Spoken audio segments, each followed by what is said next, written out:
అంటే పర్టిక్యులర్‌గా body type కూడా ఏమన్నా ఉంటుందా? వీళ్ళకే ఫార్మ్ అవుతది, వీళ్ళకే ఎక్కువగా యాహ్! వస్తాయన్నది? Stone formers, non stone formers అని అంటామనమాట. హుహు. So, some bodies will have more tendency to form stones. That is not complete abnormality అని చెప్పడానికి లేదు కానీ, కొంతమందికి ఎక్కువ స్టోన్ ఫార్మ్ అయ్యే టెండెన్సీ ఉంటుంది. అంటే ఓకే. వాళ్ళ యూరిన్‌లో ఎక్కువ కాల్షియం వెళ్ళడము, ఎక్కువ ఆక్సాలేట్ సెక్రీట్ అవ్వడం యూరిన్‌లో ఆర్ హ్మ్. కాల్షియం ఎక్కువ అబ్జార్బ్ అవ్వడము, ఇలాంటి టెండెన్సీ ఉంటుంది కొంతమందికి. హ్మ్. వాళ్ళకి స్టోన్ ఫార్మర్స్ అంటాం. హ్మ్. సో, వాళ్ళలో ఎక్కువ స్టోన్స్ ఫార్మ్ అయ్యే ఛాన్స్ ఉంటుంది. అంతేకాని స్పెసిఫిక్‌గా we can't screen for them.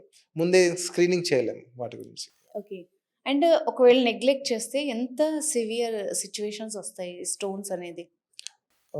First of all stones ఉన్నాయని తెలిసినా హ్మ్. ఆర్ మనకేమైనా సింప్టమ్స్ వచ్చినా ఇమ్మీడియేట్‌గా you should consult doctor, urologist and ఇమ్మీడియేట్‌గా మనం ఫస్ట్ చేసేది ultrasound scan. Hmm. Ultrasound scan ద్వారా ఇనీషియల్ స్క్రీనింగ్ టెస్ట్. అంటే స్టోన్స్ ఎంత ఉన్నాయి? ఎక్కడ ఉన్నాయి? ఎంత సైజ్ ఉన్నాయని తెలుస్తుంది. కొన్నిసార్లు అల్ట్రాసౌండ్‌లో గూడా మనకు అంత యూరినరీ ట్రాక్ట్‌లో స్టోన్స్ క్లియర్‌గా తెలియకపోవచ్చు. హ్మ్. అప్పుడు మనం సీటీ స్కాన్ చేయాల్సుంటుంది. సీటీ స్కాన్ చేస్తే కంప్లీట్‌గా తెలుస్తుంది. ఎలాంటి స్టోన్స్ ఉన్నాయి? ఎంత సైజ్ స్టోన్స్ ఉన్నాయి? అంటే ఎంత హార్డ్ స్టోన్స్ అవి గూడా మనకు సీటీలో ఎస్టిమేట్ చేయొచ్చు. హ్మ్. ఎంత సైజ్ ఉన్నాయని జెప్పేసి. సో, చిన్న సైజ్ స్టోన్స్ అయితే మనం మెడిసిన్స్ ఇచ్చేసి ఎక్కువ నీళ్ళు తీసుకుంటే అవే పాస్ అయిపోతుంటాయి.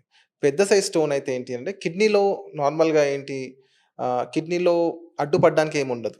కిడ్నీ నుంచి కింద బ్లాడర్‌లో యూరిన్ స్టోర్ అవుతుంది. ఆ మధ్యలో ఉండే పైప్‌ని యూరేటర్ అంటాము. యూరిన్‌లో అడ్డుపడితే మనకు పెయిన్ ఒస్తుంది. హ్మ్. చాలా మందికేంటంటే కిడ్నీలో స్టోన్స్ చాలా పెద్ద సైజ్ అయ్యే వరకు కూడా ఏం సింప్టమ్స్ ఉండవు. ఓకే. సింప్టమ్స్ ఉండవు. సో, మనం ఆ యూరేటర్ అనే ఆ పైప్‌లో అడ్డుపడింది అనంటే, ఎక్కువ వాపొచ్చింది, పెద్ద సైజ్ స్టోన్ అడ్డుపడిందంటే ఇమ్మీడియేట్‌గా సర్జరీకి వెళ్ళాల్సుంటుంది. హుహు. అలానే వదిలేస్తే కిడ్నీలో గూడా వాపొచ్చేసి, ఇన్ఫెక్షన్ ఒచ్చేసి కిడ్నీ మొత్తం డ్యామేజ్ అయ్యే ఛాన్స్ ఉంటుంది లేట్ స్టేజ్‌లో.